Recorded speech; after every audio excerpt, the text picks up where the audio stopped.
আসসালামু আলাইকুম সবাইকে। আজকে 19 জুলাই। আজকে হচ্ছে আমাদের খুলনার শেষ দিন।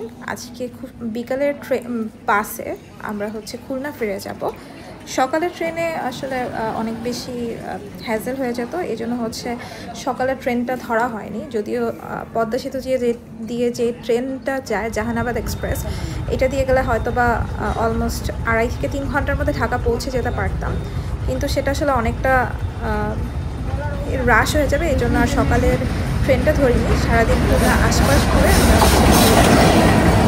তো আজকে হচ্ছে আমার কাজিনকে বললাম খুলনার আশপাশটা ঘুরে দেখাবো, তো আমাদেরকে নিয়ে বের হলো যে আশপাশ ঘুরে দেখার জন্য। গতকালকে হচ্ছে দিনের বেলা খুলনার টাউনটা দেখা হয়েছে, কিন্তু ওইভাবে আসলে খুলনা এক্সপ্লোর করা হয়নি। আর সময় যেহেতু খুবই কম, হয়তো বা আরও অনেক কিছুই ছিল দেখা হয়নি। নেক্সট কোনোবার এসে আবার এগুলো সব কিছু এক্সপ্লোর করে যাব। এই দিক থেকে আসলে 60 গম্বুজ মসজিদ আছে, সুন্দরবন আছে। ওগুলোতে যাওয়া আসলে এত কম সময়ের মধ্যে আসলে অনেকটা ঝামেলা হয়ে যাবে। সাতক্ষীরায় নাকি একটা আম বাগান আছে, তো এগুলোতে আসলে আমরা হচ্ছে এত অল্প সময় নিয়ে এসেছি যে ওগুলো কভার করতে করতে অনেকটা সময় লেগে যাবে। সকালের নাস্তা খেয়ে আমরা বেরিয়ে গেলাম হচ্ছে খুলনার আমরা যেখানে উঠেছি তার আশেপাশে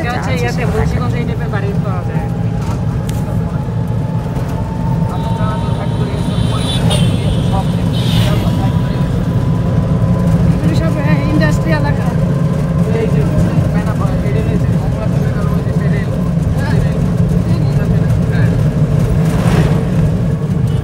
ইজি বাইকে যেতে যেতে হচ্ছে এখানে থামলাম চা খাওয়ার জন্য। আমার কাজিন বললো এখানকার চাটা নাকি খুব ভালো হয়। আমি এক্সপেক্ট করছি ভালো হবে, কারণ এই পর্যন্ত আসলে ওইভাবে চা খাওয়া হয়নি, তো আশা করছি যে এখানকার চাটা অনেক ভালো হবে। দেখা যাক কীরকম হয়।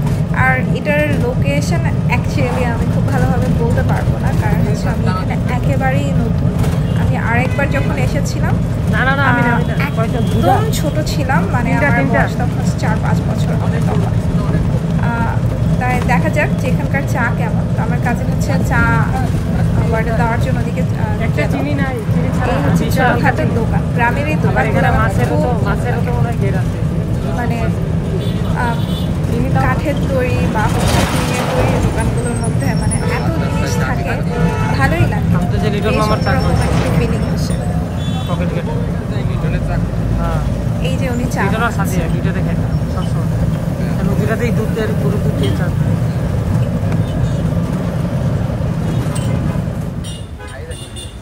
বাই দ্য ওয়ে, আমি হচ্ছে লোকেশনটা আমার কাজিন বললো এটা হচ্ছে আড়ংঘাটা, জায়গাটার নাম আড়ংঘাটা।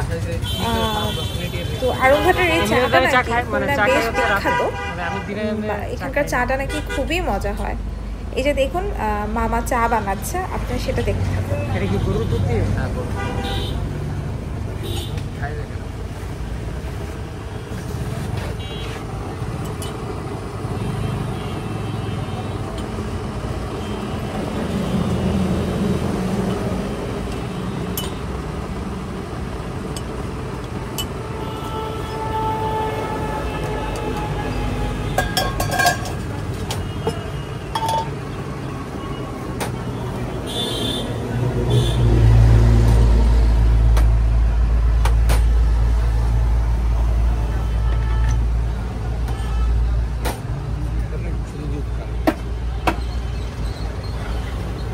তুমি আমার সাথে ঢাকা চলবা?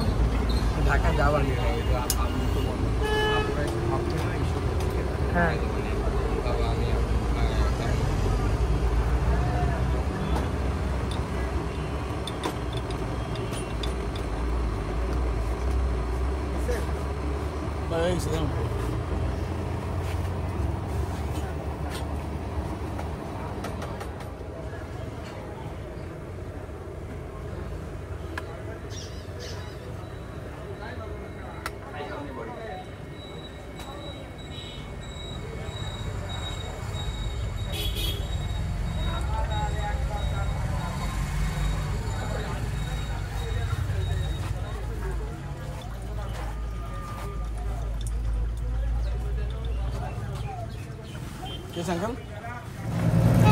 চায়ের টেস্টটা অত্যন্ত ভালো ছিল।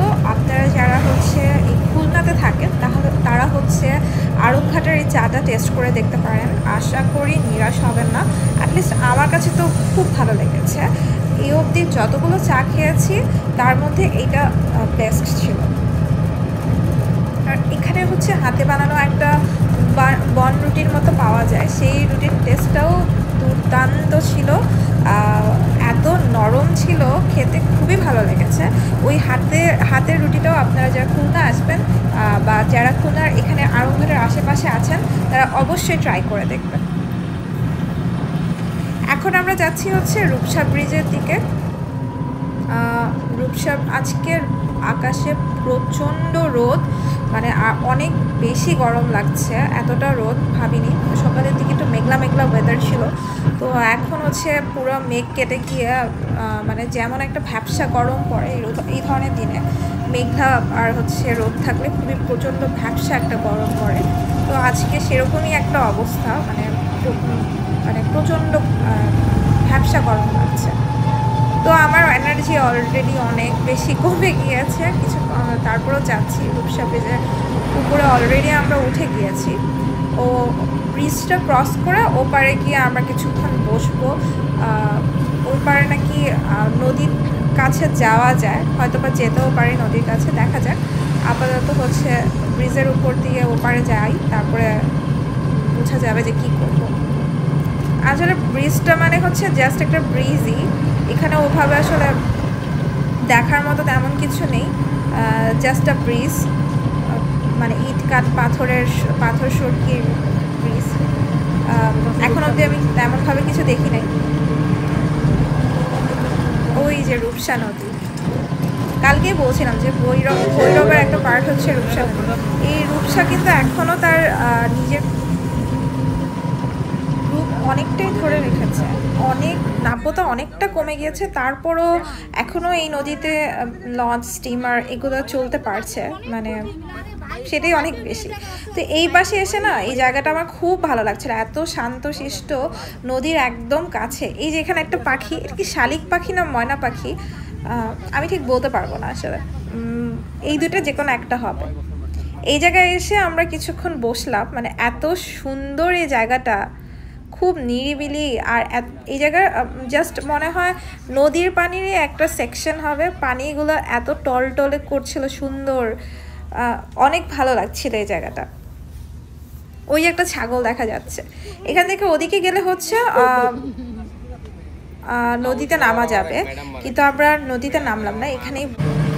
এরপর এখানে থেকে ওই দোকানটা থেকে এক কাপ চা খেয়ে আমরা আবার রওনা হলাম হচ্ছে খুলনা বিখ্যাত না কুখ্যাত, মানে কুখ্যাত বিখ্যাত দুটাই হবে, সেই 6 নম্বর ঘাট, যেটা হচ্ছে এরশাদ শিকদারের আন্ডারে ছিল। এখানে এরশাদ শিকদারের কথা হয়তো বা আমাদের এই জেনারেশন না জানলেও আরেকটু আগের যারা আছে তাদের বেশ ভালোভাবে মনে আছে যে এরশাদ শিকদারকে একটা সময়ে খুলনার একেবারেই খুবই কুখ্যাত একজন সন্ত্রাসী ছিলেন। খুলনার মানুষজন তার ভয়ে পুরো সন্ত্রস্ত অবস্থায় থাকতো, খুবই মানে ভীত সন্ত্রস্ত করে রাখতো খুলনার মানুষজনকে। হয়তো এখন সেদিন নেই, কিন্তু অনেক কিছুই এখনও শোনা যায়। তা আমরা এই 6 নম্বর ঘাটের উদ্দেশ্যে রওনা হয়েছি। তো এখানে এসে কিছুটা জ্যামে পড়ে গেলাম।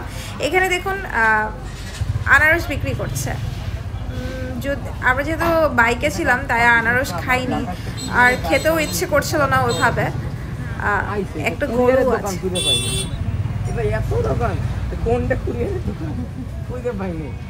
এক ঘন্টা বলতে পাইছি কি এইখানে রেল রাস্তায়? হ্যাঁ ওই মাথা একবার ওই মাথা।